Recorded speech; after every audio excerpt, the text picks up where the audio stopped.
Hello, and thank you for joining us at XM.com. This is the weekly outlook. With inflation soaring around the world and consumers feeling the strain of surging energy prices, data releases, and the G7 meeting are going to be this week's main events. I'm Christina Marujos. Helping me unpack this week ahead is senior investment analyst Marios Hadjikyriacos.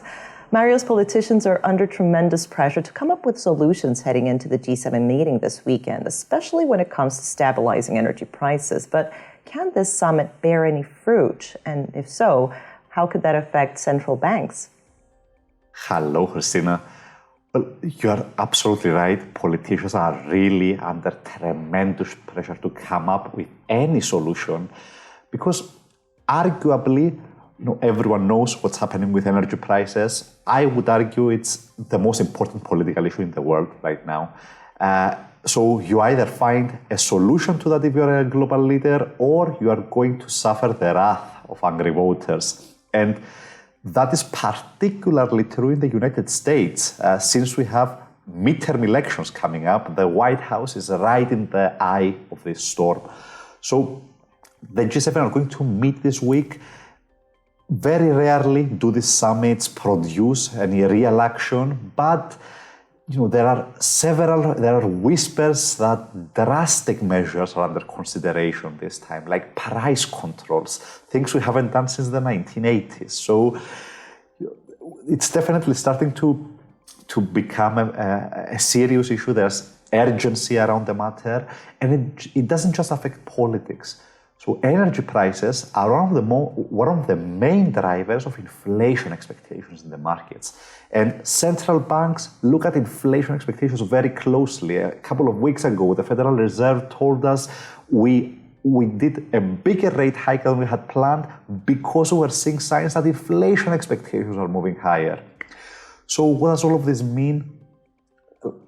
In simple terms, if the politicians manage to convince the markets this week that they're going to find a way to push oil prices lower, well, that could have repercussions on how aggressive central banks are. The Fed doesn't need to raise interest rates as much if oil prices are coming down. And of course, that could have effects in the currency market. Now, what specifically might that be? I think that any retreat in oil prices argues, it might allow the Japanese yen and the euro, which have been devastated lately, some breathing room. Both Japan and Europe are major importers of energy. This has been one of the main reasons their currencies have been beaten up so much lately. So if oil prices retreat, that's good news for those currencies. We will look at the Japanese yen and, of course, the euro in a moment, but let's turn to the data front now, because inflation numbers out of the Eurozone on Friday will likely point to another hot report. Therefore, how could that affect the euro? The euro is really in a troublesome spot. So to continue, the logic about trade, the euro's advantage, historically speaking, had always been that the Eurozone had a huge trade surplus, thanks to Germany. Now, because energy prices have soared so dramatically lately, that trade surplus has turned into a trade deficit. So the euro has lost its main pillar of support, in a sense.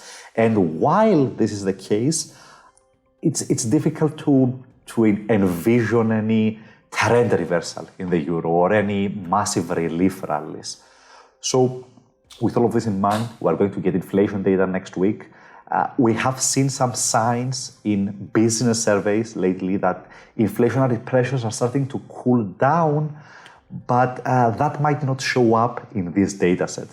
It has to do with base effects. So yes, inflationary pressures might be cooling down a little bit, but they are still hotter than they were a year ago. So that means that the yearly CPI rate is likely to continue moving higher, even though we are close to the peak, hopefully.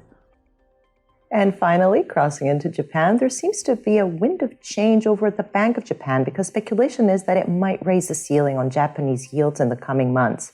How do you think the yen will move? Well, speculation is the right word for that. So the Bank of Japan insists that they are not going to change policy whatsoever, that they remain committed to aggressive stimulus, even though everybody else is raising interest rates. And their argument is, look, we don't really have any inflation in Japan. Inflation is just around 2%, much lower than everywhere else. And core inflation is around 1%. So the Bank of Japan is saying we can afford to be patient, but the markets are thinking otherwise.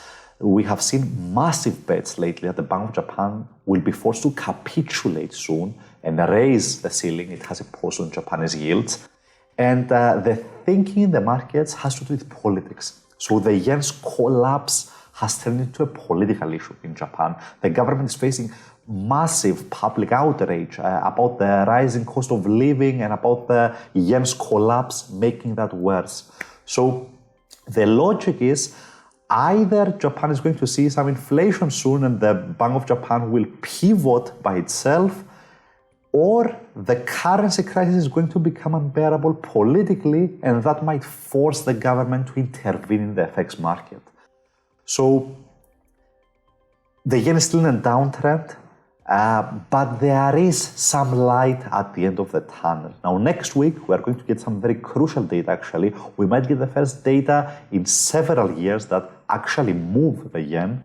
The summary of opinions from Bank of Japan's latest policy meeting is out on Monday. Then on Friday, we're going to get the Bank of Japan's Tankan business survey, along with the forward-looking Tokyo inflation data. Now, if we do see any signs that inflation is finally gaining some steam, that could add to speculation about the Bank of Japan changing course in July or more likely in September, and that perhaps can help stop the yen's bleeding. Marios, it looks like it's going to be another interesting week. Thank you so much for joining me. This was the Weekly Outlook at XM.com.